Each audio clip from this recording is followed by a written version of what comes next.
పిడుగుపడే మహాదేవుడు మందిరం హిమాచల్ ప్రదేశ్లోని కాసావర్య అనే ఊరిలో ఉన్న పర్వతం పైన బిజిలీ మహాదేవుడు మందిరం ఉంటుంది.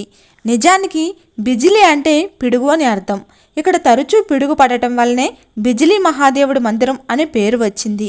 మన భారతదేశంలో ఉన్న ప్రాచీన మందిరాల్లో ఇది కూడా ఒకటి.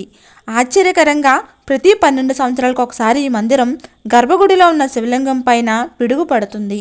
దానివల్ల ఆ శివలింగం ముక్కలుగా విడిపోతుంది. ఆ మందిరం యొక్క పూజారులు ఆ విరిగిన ముక్కలను తీసుకొని అందులో తృణధాన్యాలను, పిండిని, వెన్నని, మట్టిని బాగా కలిపి దానిని మళ్ళీ ఒక శివలింగంలాగా తయారు చేస్తారు. ఆశ్చర్యకరంగా కొన్ని రోజులకు ఆ శివలింగం ఇంతకు ముందులాగే మారిపోతుందని చాలామంది భక్తులు చెప్తున్నారు. మన పురాణాల్లో ఈ మందిరం యొక్క గొప్పతనం ఎంతో విస్తారంగా చెప్పబడింది. పౌరాణిక కథల ప్రకారం కులాంత అనే ఒక రాక్షసుడు పాముగా మారి ఈ ప్రదేశాన్ని తన నివాస స్థావరంగా మార్చుకున్నాడు. అతడు ఈ ప్రదేశాన్ని నీటితో ముంచెయ్యాలి అని అనుకున్నాడు. ఈ విషయం తెలుసుకున్న శివుడు తన త్రిశూలంతో అతన్ని చంపేశాడు. ఆ తర్వాత అతని శరీరాన్ని ఒక పర్వతంగా మార్చాడు.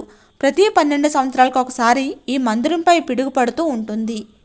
అసలు సరిగ్గా శివలింగం పైనే ఆ పిడుగు ఎందుకు పడుతుందో శాస్త్రవేత్తలు కూడా ఇప్పటికీ కనిపెట్టలేకపోతున్నారు.